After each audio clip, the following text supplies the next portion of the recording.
Hi, welcome to APRJC Intermediate Online Classes. This is Dr. M. Channageshwalu, JLN Botany, APRJC, Gyarampalli, Chittoor districts.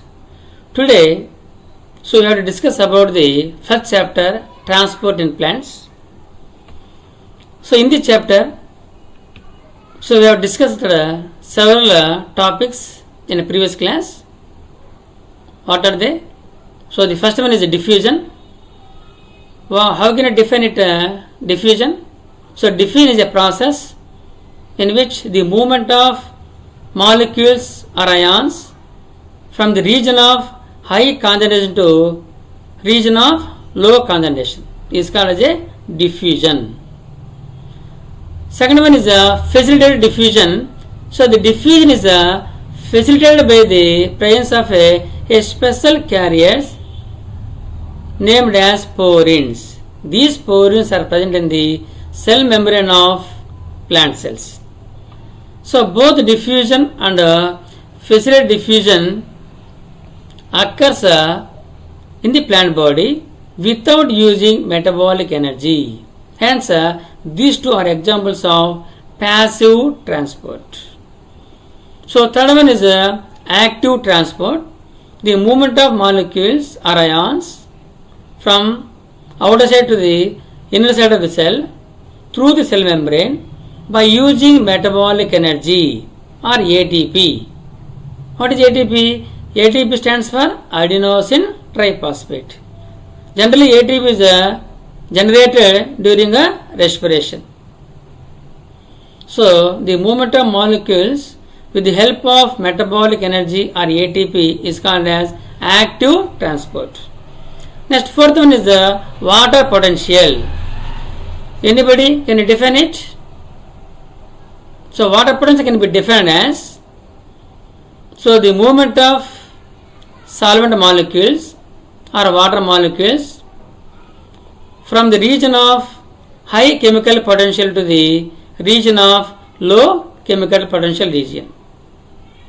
So, the movement of water takes place from high water potential to the low water potential region. So, that can be defined as the relative difference between the chemical potential of pure water to that of solution is called as water potential. So, water potential can be measured by bars or pascals. In a system, so if the water molecules are more, the water potential is more. If you add any solution to the water, so the solvent becomes a solution. So, in the solutions, by the adding of solute molecules, the water potential decreases. Hence, pure water has a maximum water potential, so that value is a 0. In all solutions, either salt solution or sugar solution or any other cytoplasms, so the water potential is generally less when compared to the pure water or solvents.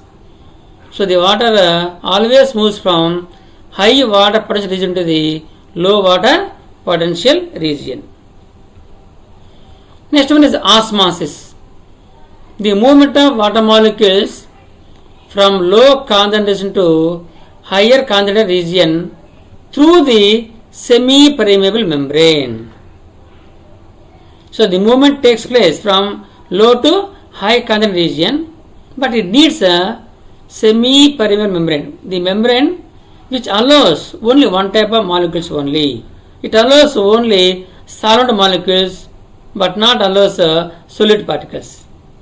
So, the semi-permeable membranes in the plant body are cell membranes or plasma membranes and the tonoplast.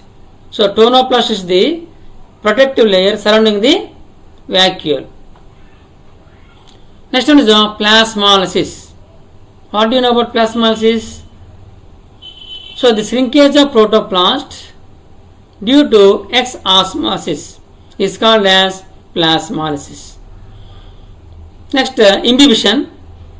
The absorption of water by hydrophilic solid substances is called as imbibition. Next one is the long distance transport of water. So, you know that The root hairs absorbs water from the soil. So the water enters into the epidermal cells of the root. So how the water transported from epidermis to the xylem tissue? You know that at the center of the root and stem and leaf, there is a conductive tissues are there. What are they? Xylem tissue and phloem tissue. So xylem conducts water and phloem conducts food materials.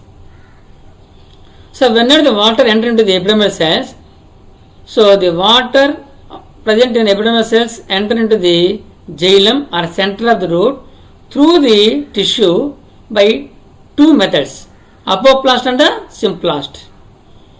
So if the water molecules transport through the non-living parts like cell wall and intercellular spaces is called as apoplast. It is very, very important.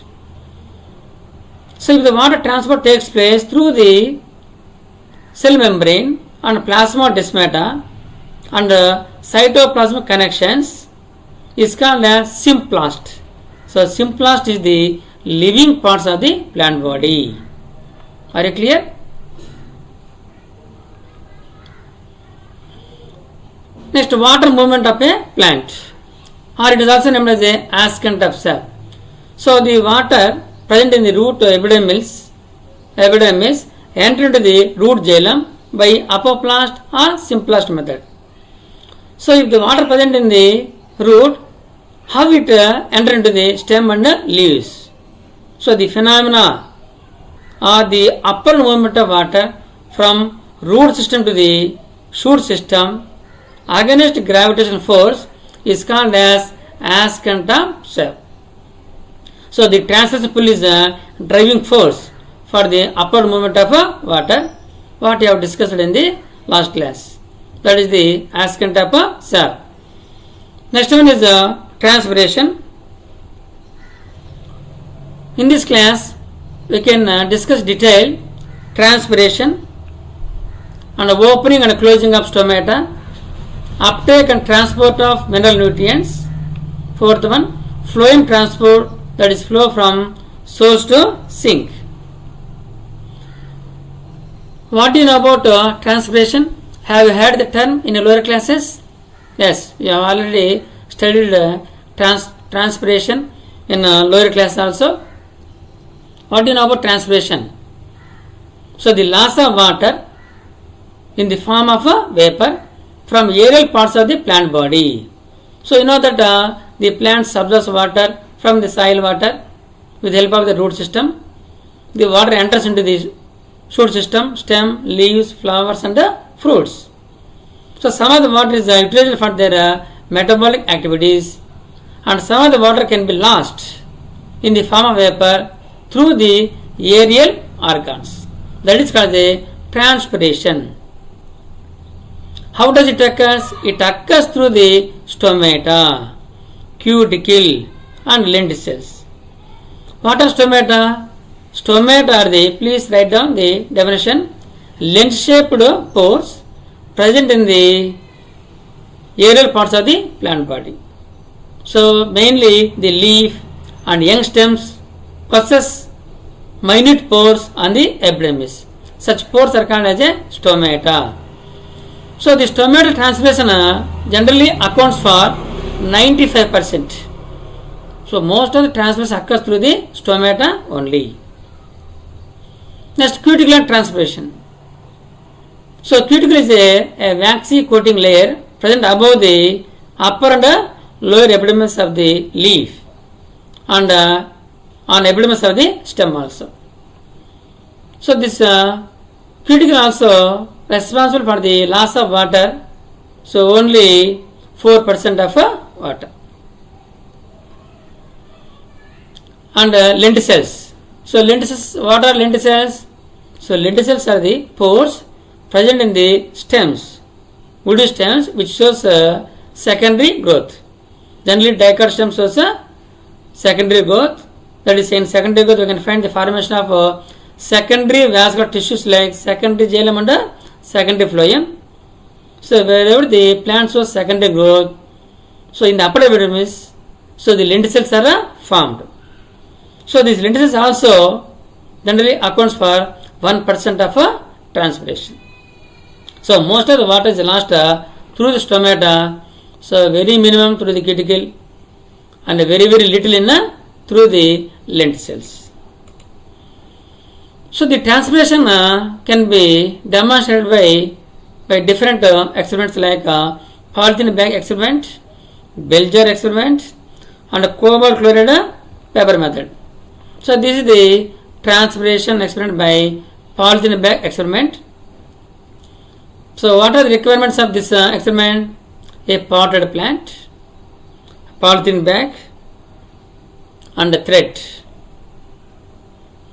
So the water is poured to the pot and the aerial chute system completely covered by a polythene cover and the base can be tied with the help of a thread or rubber band. So the whole experiment can be placed on the table under direct sunlight for 2 to 3 hours. So after 2 hours we can observe that a fog is formed inside the polythene bag. So after some time the fog is condensed to form a water droplets. So how the water droplets are enter into the polythene bag? So the water cannot comes from the pot because it is completely closed. So only the aerial chute system parts like leaves and young stems lose the water through their stomata. Hence, so the water is lost through the aerial parts of the plant body. So it is the polythene bag experiment. So second one is transpiration demonstrated by bell jar experiment. So the requirements are a glass bell jar. It is an inverted bell and a potted plant and a polythene cover and a thread. So water is poured to the pot and the pot is completely covered by a polythene cover. So this plant is covered by the total plant body is covered by the bell jar, glass bell jar. So it can be kept on the table under direct sunlight for 2 to 3 hours. So after 3 hours we can observe that formation of moisture or fog below the or inner walls of the bell jar. So after putting wet cloth to concern the fog into drops, so after some time we can see the formation of water drops on the inner walls of the bell jar. So how the water reaches to the inner walls of bell jar? So the water is lost from the chute system parts like leaves and young stems. So only the leaves lost their water in the form of drops. So it is called as a transpiration. It can also demonstrated by cobalt chloride paper method. So it is also present in our second year practicals also. So cobalt chloride paper is a bluish in color. So whenever it touches with the water, it turns into reddish or pink color. So please see the diagram. So for conducting the experiment we need cobalt chloride papers and a glass, 2 glass slides and a plant, especially the plant has a longer leaves. So with the help of the slides, so you can put the cobalt chloride papers one above the leaf and one below the leaf. So with the help of the glass slides, so the ends of the glass slides can be tied with the rubber bands or thread tightly, and this plant can be kept in a direct sunlight for 2 to 3 hours, and you can observe that so the blue colored filter paper, cobalt colored paper, changed slowly into pinkish, and after 2 to 3 hours the blue color paper completely turns into dark pink color. So whenever how it turns into pink color, so the water present in the leaves is lost through the vapors, and the vapor touches to the filter paper, hence the filter paper changes into pink color, hence the transpiration is proved. So the transpiration occurs through the stomata. Okay. Next, stomatal apparatus. So stoma, guard cells and subsidiary cells together called as a stomatal apparatus. See the image. So this is the stoma, and it is covered by guard cells, and these are the subsidiary cells, and these are the epidermal cells. So if you take the epidermal peelings of the leaf, so we can see this type of stomatal arrangement. So stoma, guard cells and subsidiary cells together called as a stomatal apparatus. So if you observe the stomata in dicots and monocots, the stomata has different types of guard cells. So in a dicot plants, so this is the stoma, stomatal pore. So it is covered by two guard cells. Please observe here very carefully. So this guard cell is a bean shaped or kidney shaped. So the guard cells in dicots are bean shaped or kidney shaped. So whereas in monocots, these two guard cells are dumbbell shaped. So this looks like a dumbbells. So the stomata pore and guard cells surrounding this brown color cells are called as a subsidiary cells or accessory cells. So the stoma, guard cells and subsidiary cells together called as a stomatal complex. So this is arranged in epidermal cells of the leaf and stem. So this is the dicots stomatal complex, and this is the monocots stomatal complex. So dicot leaves contain more number of stomata in a lower surface and equal in monocot leaves. If you observe any dicot plant, Tamarindus, neem or ficus or hibiscus rosa sinensis, so if you take any dicot plants, so more number of stomata, more number of pores are present in the lower side of the leaf only. But in monocot plants like so paddy, jowar, bajra and wheat or any grasses, so we can find the presence of stomata equally on both on the lower and the upper epidermis. So the stomata more number in lower side in dicots, but they are equal in monocot leaves. So the stomata also open during daytime in almost all plants. So in all mesophytic plants, the land plants, the stomata open during daytime. So light loving stomata. So in the presence of light, photoemits light, so the stomata are open or active, are called as a photoactive stomata. Examples, mesophytes are the best examples. And scotoactive stomata. Scoto means dark. So in certain plants like kalanchi, bryophyllum, sedum, aloe vera and opuntia.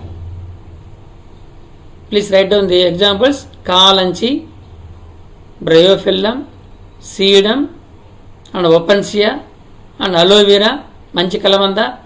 So all these plants have mucilage in their leaves and they are called as succulents. So in the succulents, they open their stomata during night time only. So such stomata are called as a scotoactive stomata. So what is meant by SPAC? Please write down the expansion of SPAC. It stands for soil, plant, atmosphere and continuum. So how the water can be shows movement from atmosphere to the soil and from soil to the atmosphere. Please listen carefully. So you know that how the water reaches to the soil? So the water reaches to the soil through the precipitation or rains. So whenever water reaches to the soil and soluble in a soil, such water is called as soil water. So that soil water is entered into the plant body with the help of the root system. So the water shows upward movement from roots to the stems and leaves. So the leaves or plant body lost their water in the form of vapor into the atmosphere. So in the atmosphere, so the vapors condense to form a clouds, and the water is again reached to the soil through the precipitation or rains. So a cyclic movement of water takes place from atmosphere to the soil and from soil to the atmosphere through the living system. What living system? Plants only. Hence, so the plants are living agents or bioagents. So to transfer the water from soil to the atmosphere and from atmosphere to the soil. So that phenomena is abbreviated as SPAC. SPAC, soil, plant, atmosphere and continuum. So what are the factors play an important role? So to perform the transpiration, first one is a factor, important factor is a temperature. So temperature also play an important role. So the temperature increases, so automatically, so the rate of transpiration also increases. So light also an important factor. So light energy is very useful. So if the light is more, so automatically temperature increases. So automatically the rate of transpiration also increases. Humidity. So humidity means moisture content or more. If the atmosphere has more humidity or moisture content, so the rate of transpiration is slow, because at dry conditions only, so the water is lost in a fast. So if the atmosphere surrounding the leaf or a plant body has more moisture, so automatically the rate of transpiration is very low. Wind speed. So if the wind speed is more, so automatically the moisture present surrounding the plant body is generally dry up. So automatically the plants lose more water very fastly. Hence transpiration also increases with the increase of wind speed. Stomata. So stomata are the main important key role to lose the water. If the stomata number is more in the leaves, so the rate of transpiration is more. So if the stomata are very less, so automatically rate of transpiration also very less. So generally stomata are minute pores. So there are 3,000 to 30,000 stomata present in 1 centimeter of the leaf. So these are very minute. Please imagine. So on the leaf surface, so 3 to 5,000 to 30,000 stomata are present in different types of the plants only in 1 centimeter area of the leaf. So if the stomata are more number, so plants lost more water, hence the rate of transpiration also more. Canopy structure. So if the shoot system is more, so they lost maximum water, hence the rate of transpiration is also more. So if the aerial shoot system is very less, so it loses water very few, hence the rate of transpiration is less. Root shoot ratio. So in certain plants root shows very little growth, in some plants shows more growth, and compared to the shoot system. So if the root system is root shoot ratio is more, so the rate of transpiration also more. So if the root shoot ratio is less, so the rate of transpiration also very less. So these are very important. All types of factors are important for occurring of transpiration. Next, opening and closing of stomata. So the stomata can be opened generally due to the turgidity of the guard cells. What are guard cells? So the protective cells. So they can enclose the stomatal pore. So due to the turgidity condition of the guard cell, the stoma opens or closes. So the guard cells, so the outer wall or dorsal wall is thick, thin, and inner wall is generally thick. So the guard cells are covered by outer wall and inner wall. So the turgid cell is a cell with full water. Cell with full water. The turgidity makes the outer walls bulges out and force the inner walls into a crescent shape. So this is the guard cells. Generally one guard cell. So if the water enters the cell, so automatically the turgidity makes the outer wall bulges. Outer wall bulges. So automatically the inner walls becomes a crescent shape or convex shaped. So flaccid cell. So what is flaccid cell? The cell without water is called as a flaccid cell. So at a flaccid condition, the guard cells becomes virginal shape and stoma closes. So this is the guard cell, turgid cell, and a flaccid guard cells here. So this is the guard cells, one guard cell, this is the other guard cell. Please remember the note down the points also. So the guard cell has a outer wall and a inner wall. So inner wall is a thick and outer wall is a thin. So the outer wall is elastic. It shows a expansion property. So whenever the water enters into the guard cells, so water exerts some pressure, hence the outer wall becomes a crescent shape. So whenever the water enters into the guard cells, please see the palms. The guard cells becomes a slowly convex shape or crescent shape. So whenever they lose water, so they become stoma closes. So when guard cells becomes flaccid, stoma closes. So when guard cells open and when turgidity, stoma opens. So based on the turgidity condition only, so stoma opens and stoma closes. So when guard cells contain full water, stoma opens.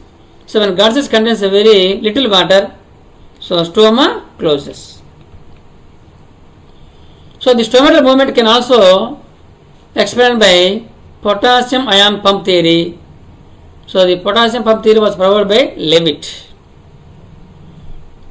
So this is the stomatal apparatus. You know that stoma, guard cells and subsidiary cells.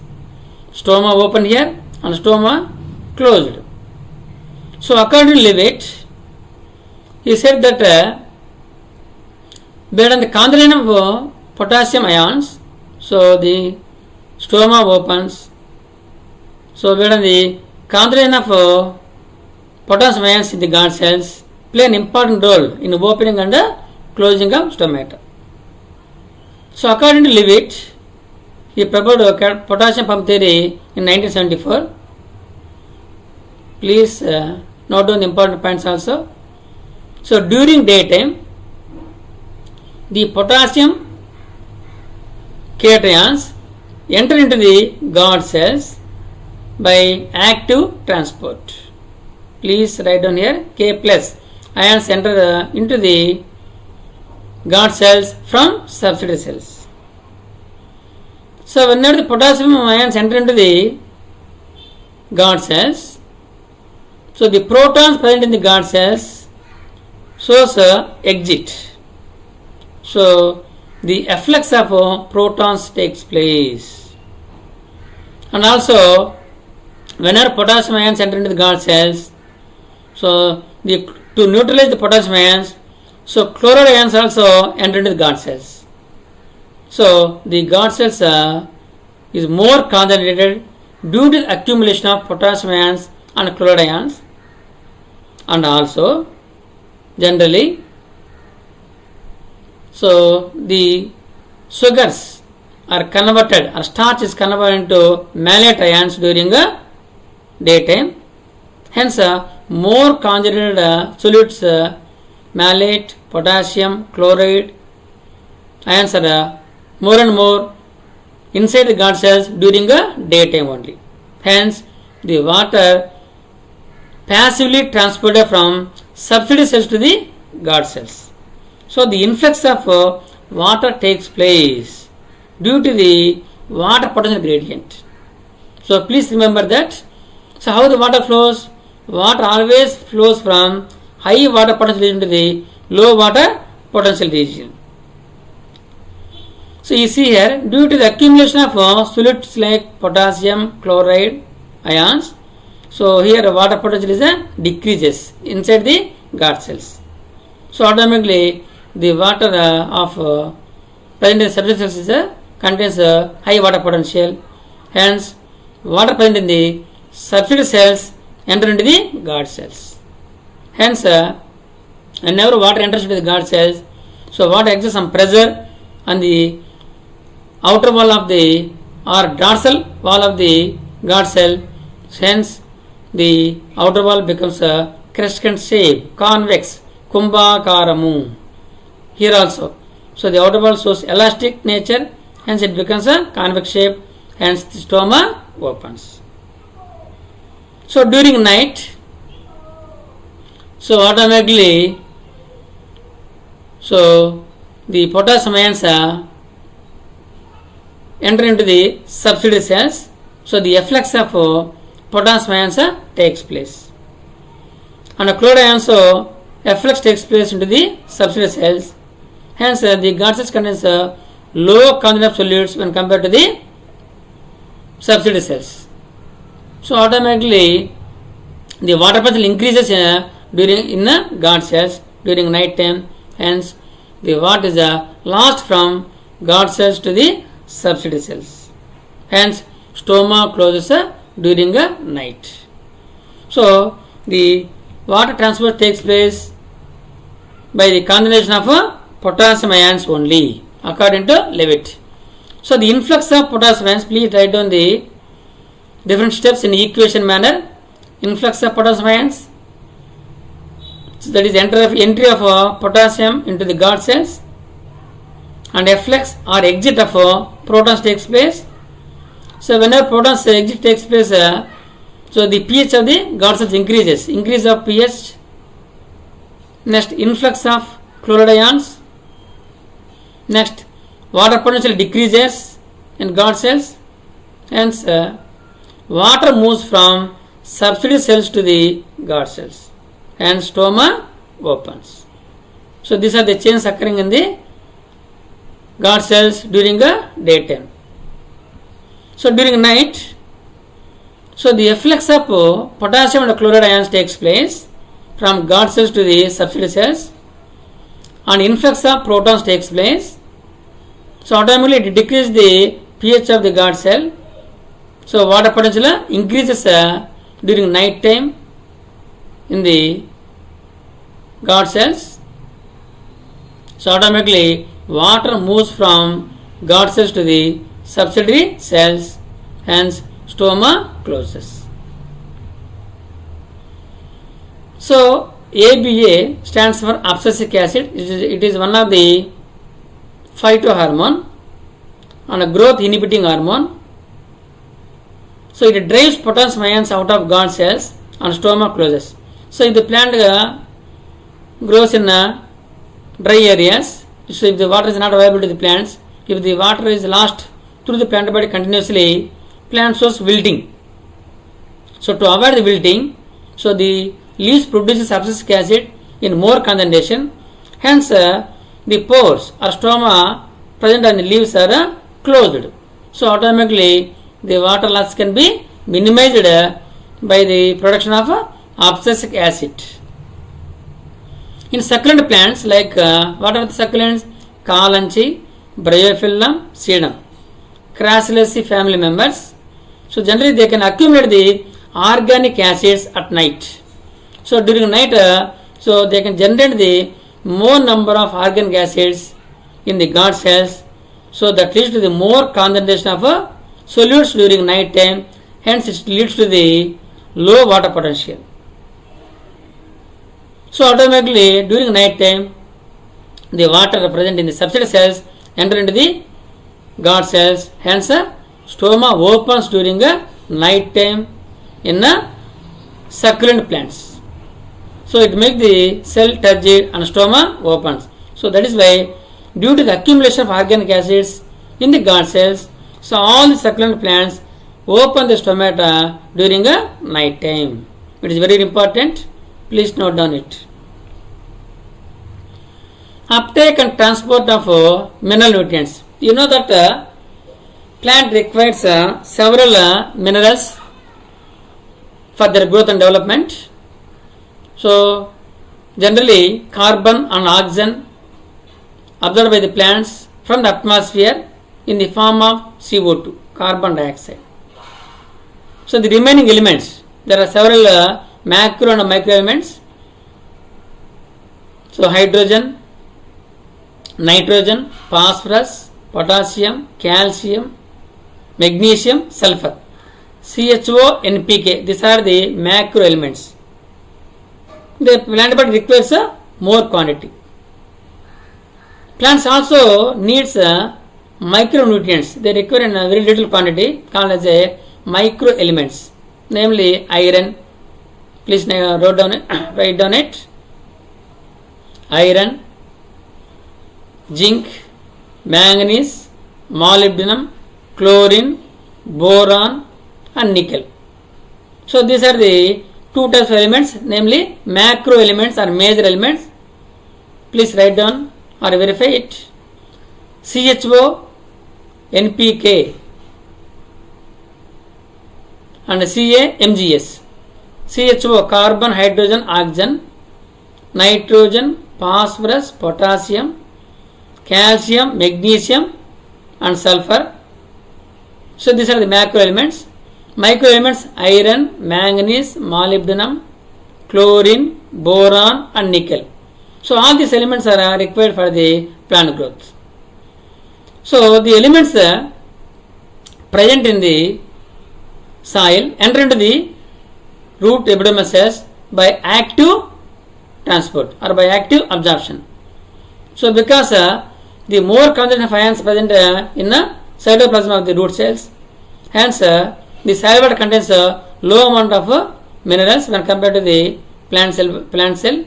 Hence the movement of minerals from soil to the root cells by active transport only. Root endodermal cells actively transport ions in one direction only. So ion transported through the transverse stream. So whenever the minerals enter into the root xylem, so they can easily translocate to the different parts like stem, leaves, flowers and fruits through the transpiration stream. So ions also mobilized inside the plant body. So generally when the plant becomes in a old stage, so the older parts present in the containing minerals transport to the young leaves and tips also. So in whenever the plants reach to the old stage, so the minerals present in the old parts are translocated to the young parts or growing tips of the plant body. So most of the elements nitrogen, phosphorus, potassium and sulfur easily translocated from one place to the other place, but calcium cannot remobilized in plant body. Please remember, it is very important for NEET entrance also. So which of the mineral element cannot remobilized inside the plant body? So all elements can be remobilized in the plant body except calcium. Please note down it. So calcium cannot remobilized in the plant body. Next, phloem transport.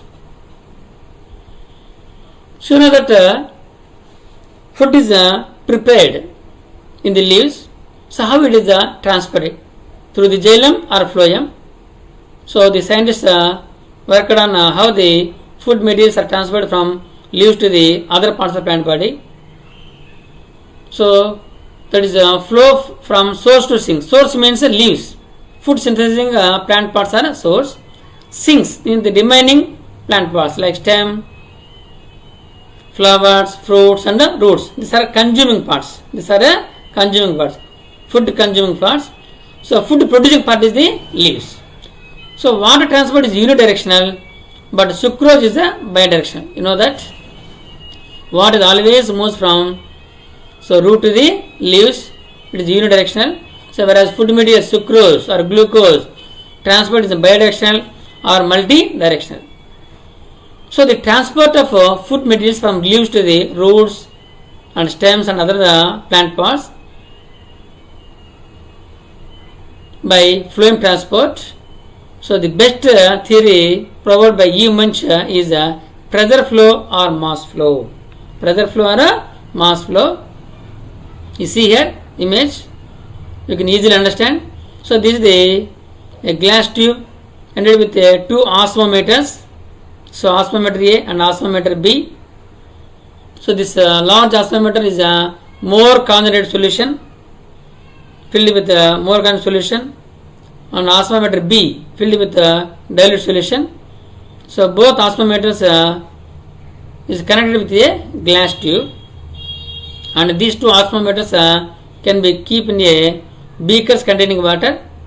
So these two beakers also connected to a glass tube.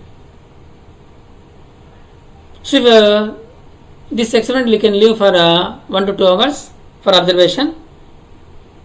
So you can also easily see that the flow of water from osmometer A to the osmometer B, or the water flows from concentrated solution to the dilute solution, because so the osmometer containing concentrated solution, hence water potential is less in this osmometer. Hence the water present in the beaker enter into the osmometer A. So automatically water moves through the glass tube and finally reaches to the osmometer B. So like that. So in the leaves also generally food is synthesized. So you can treat them as a osmometer A is the leaves and osmometer B is the roots. So the leaves and roots connected through the stem. So like that, so it will be the more concentration of solutes in the leaves. So automatically the food is transported to the roots through the stem. So this is the mass flow or bulk flow. So due to the entry of water into the osmometer A, so the water flow in a bulk manner from osmometer A to the osmometer B. So it can also explains in equation form. So in the leaves, what are the changes occurs? Glucose converted to sucrose. Please write down it. Sucrose is converted to companion cells. Companion cells are the parts of phloem tissue. So then phloem cells become hypertonic. So water of xylem enter into the water of xylem vessels enter into the phloem. Phloem sap moves to sink areas like roots. So whenever the sugars are actively transported out of phloem in the root region, and loss of solids produces high water potential, hence water returns to the xylem. So it can easily understand by seeing the diagram. So you know that there are conductive tissues in the root, stem and the leaves at the center of the root and stem and leaves. So the conductive tissues like xylem and phloem are present in the vascular bundle. So this is the xylem tissue, xylem vessels, and this is the phloem. So this during so this phloem tissue adjacent to the leaf cells. So here also in the root cells also phloem tissue present. So whenever the source cell, leaf cells are synthesize sugars. So the sugars are actively transported into the phloem cells, companion cells by active transport. Hence water potential decreases due to the increase of solute concentration in the phloem cells. So automatically the water present in the xylem enter into the phloem cells. So automatically through the water, so this food materials are transported passively into the stem and roots, sink cells. So in the roots and stems are consuming parts, are sink cells. So the food is consumed in the root cells. So automatically, see the concentration is less in root cells, hence water present is more. So automatically the water come back to the xylem tissue. So like that, so the sugars or food materials are easily transported through the roots and stems by phloem tissue only. So that is a phloem transport. Next one is the phloem transport can also explained by Girdling experiment. So it was proposed by Hartwig. So according to Hartwig, so identified the food is transported through the phloem tissue only. So on the trunk, on the stem, he removed a ring of bark carefully with the help of a knife up to a depth of the phloem. After a few weeks, the portion of the bark above the ring on the stem becomes swollen. So it proves the translocation of food through the phloem tissue. You see the diagram here. So this is the ringing experiment. So it was conducted by the Hartwig. So this is a ring of bark removed by knife up to the phloem tissue. So what is a bark? So the tissue by surrounding the xylem is called as a bark. So phloem and cortex. So the epidermis, cortex up to the phloem region. So the surrounding tissue is removed with the help of a knife. So only xylem is connected between the lower part and the upper part. So after a few days you observe that so the base of the region above the ring is swollen, and he analyzed the presence of food materials or sugars in this region. So due to the accumulation of food materials, so this region becomes swollen. So because the food materials are stored here, because the food is not translocated to the lower part, so only xylem is connected from upper part to the lower part, but phloem tissue is removed. Hence the food transport does not take place to the lower parts. Hence the food remains in the upper part. Hence it looks like a girdle. So this is called a ringing experiment. Only xylem is connected. So xylem is not useful for the conduction of food materials. It conducts only water only. So according to Hartwig, by conducting ringing experiments, the food is transported through the phloem tissue only. Are you clear? All the topics are understand, students? So please remember there are certain important questions for intermediate public examination. Please note down it. First one is 2 marks questions. What are apoplast and symplast? So you have already known about apoplast, non-living parts of the plant body, cell wall and intercellular spaces. Symplast, living parts of the plant body. Examples: plasmodesmata, cytoplasm and cytoplasmic stands. Second question, define water potential and what is the value of water potential of pure water. The relative difference between the chemical potential of pure water to that of solution is called the water potential. So it increases with the increase of water molecules. So water potential value is a maximum is a 0. So it can be measured by bars or pascals. Water porins, what role do they play in a diffusion? So special proteins, special carriers present in the cell membrane are called as a porins. So they are present in the membranes of mitochondria, plastids and bacteria and allow the hydrophilic substances of their size through the cell membrane only, because the cell membrane is made up of lipids. Hence this hydrophilic substance pass through the cell membrane through the porins only. Difference between osmosis and diffusion. So diffusion is the movement of molecules from high to low condensation. So whereas osmosis is the movement of molecules from low to high condensation. Diffusion occurs in a solid medium, liquid medium and a gaseous medium, whereas osmosis occurs only in a liquid medium. Diffusion occurs does not needs semi-permeable membranes, but osmosis needs a semi-permeable membrane, egg membranes, parchment paper or cellophane paper. But in the plant body, the cell membrane or a plasma membrane acts as a semi-permeable membranes. So fifth question is how does guttation differ from transpiration?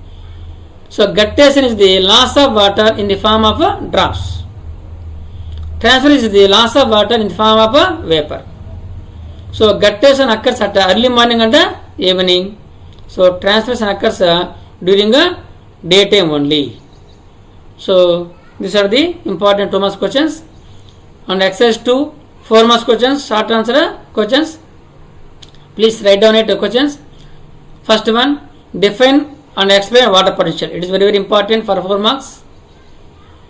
You have to define only definition, and you have to write the value of water potential, and you have to write the characters of water potential 4 to 5 points. Second one is write short notes on facilitated diffusion. Third question is what is meant by plasmolysis. And fourth one is transference is a necessary evil, explain. So these are the important 4 marks questions. So transference is a necessary evil in the plants, so which was told by the Curtis. So according to Curtis, so transpiration during daytime generally occurs. So the plants growing in dry season also, the plants lose water. At that time the plants was wilting due to the loss of water. But the plants compulsorily lost the water during a dry region. Hence it is a Curtis named it as a transference is a necessary evil. So to avoid that some deciduous trees during summer, they shed their leaves to minimize the water or to lose the water. So for 4 marks questions, you have to write the 5 to 6 points. That is enough for the short notes. Any doubts about transport in plants? Thank you. Thank you very much.